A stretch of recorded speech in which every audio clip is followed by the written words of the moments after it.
Terima kasih Anda masih bersama kami. Bagi Anda yang baru saja bergabung, kami hadirkan 3 berita utama hari ini. Masuki musim pancaroba, jumlah warga terjangkit ispa di Kabupaten Lombok Tengah terus meningkat.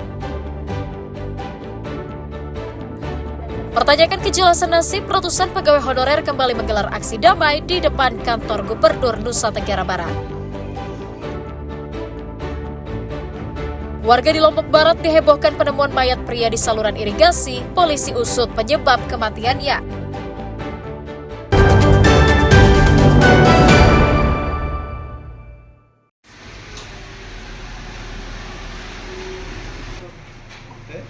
Seorang pemuda berinisial AT asal Lombok Tengah diringkus Satuan Reserse Kriminal Polresta Mataram karena diduga mencuri sepeda motor milik seorang penjaga sebuah retail modern di Kelurahan Ampenan. Tersangka ditangkap setelah dilaporkan korban yang kehilangan sepeda motor yang diparkir di depan tempat ia bekerja dengan menyertakan video kamera pengawas. Selain membekuk tersangka, polisi menyita 1 unit sepeda motor curian. Aparat juga terpaksa menembak kaki tersangka karena mencoba melawan saat ditangkap. Polisi juga masih memburu seorang rekan tersangka yang ikut membantu membawa kabur motor curian. Untuk saat ini pelaku mengaku baru 2 kali.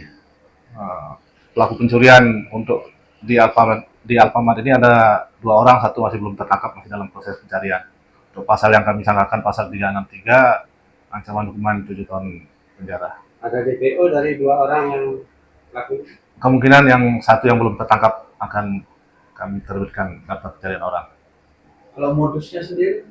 Modus jadi pelaku datang ke TKP, melihat motor parkir dan sepi, langsung menggunakan kunci T melakukan pelaku. Tersangka mengaku menjual sepeda motor tersebut, kemudian hasilnya dibagi 2. Mana kamu bawa motor? Pulang dulu, Pak. Pulang dulu, baru kamu pergi jual. Ya. Dan berapa dijual? 1, Pak. Dan harga berapa dijual? 28, Pak. 28. Terus kamu berapa dapat bagian? 1 jutaan. 1 juta. Ya, Pak. Uangnya pakai Untuk apa uang itu? Oh, biasa hari-hari, Pak. Atas ulahnya tersangka dijerat pasal 363 Undang-Undang KUHP tentang pencurian dengan ancaman hukuman pidana 7 tahun penjara.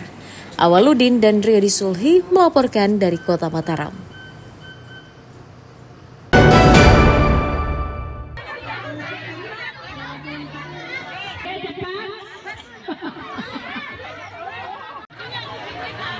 Pemerintah Provinsi Nusa Tenggara Barat terus menggencarkan operasi pangan murah hingga ke desa-desa menjelang perayaan Natal dan Tahun Baru. Pasar murah salah satunya digelar di Desa Taman Ayu, Kecamatan Gerung, Lombok Barat yang disambut antusias masyarakat. Warga umumnya menyerbu bahan pokok utama seperti beras, minyak goreng, dan telur karena dijual dengan harga lebih murah.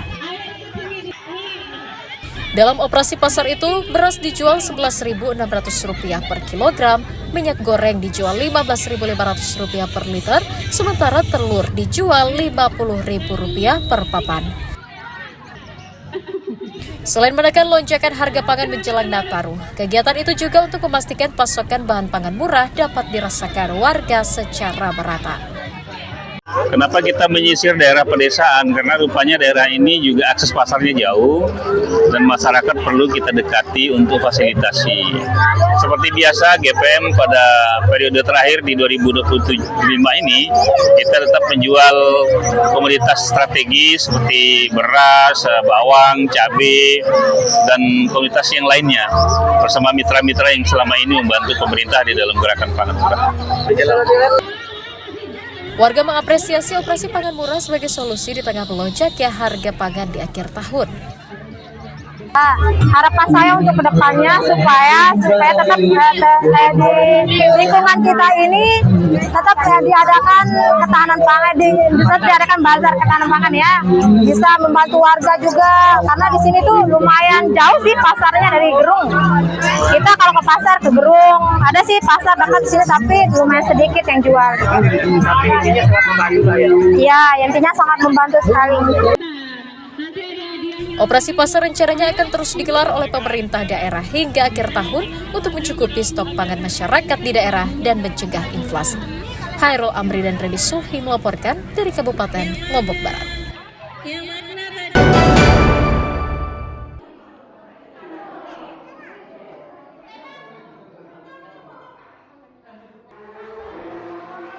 Puluhan pedagang asongan yang biasa berjualan di kawasan ekonomi khusus Mandalika dilatih keterampilan hospitality atau cara berinteraksi dengan wisatawan oleh pihak ITDC selaku pengelola kawasan. Para pedagang diberikan pemahaman mendalam tentang berbagai aspek penting dalam interaksi dengan para pengunjung.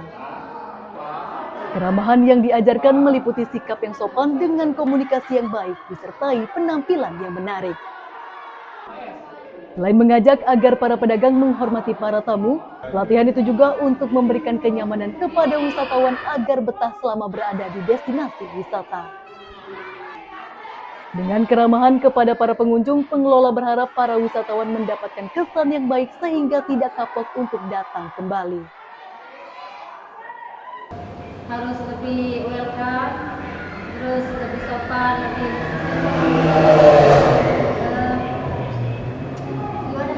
pelayanannya baik lagi, hanya biar turis betah di pelatihan. Jangan memaksa ya. Ya, biar kedepannya lebih baik lagi dalam mempersiapkan diri. Kalau ada yang mulai datang harus lebih ramah, lebih santun. Baik, jadi pelatihan ini berlangsung selama 3 hari. Di hari pertama kita memberikan pelatihan kepada masyarakat pelaku wisata tentang bagaimana memperlakukan tamu dengan baik, tentang keramah tamahan, tentang hospitality yang pertama. Yang kedua kemudian bagaimana mengelola kawasan wisata, bagaimana mengelola apa yang dibutuhkan oleh tamu. Jadi masyarakat secara umum dididik untuk melakukan itu yang baik. Hari ketiga itu bagaimana berkomunikasi dengan baik dengan wisatawan. Melalui keramah tamahan yang ditampilkan para pedagang saat berinteraksi, diharapkan dapat terus menumbuhkan kesan baik pada pariwisata di daerah, sehingga kunjungan terus meningkat serta wisatawan tertarik membeli produk yang dijajarkan kepada para pedagang. Lukmanul Hakim dan Riyadi Sulhi melaporkan dari Kabupaten Lombok Tengah.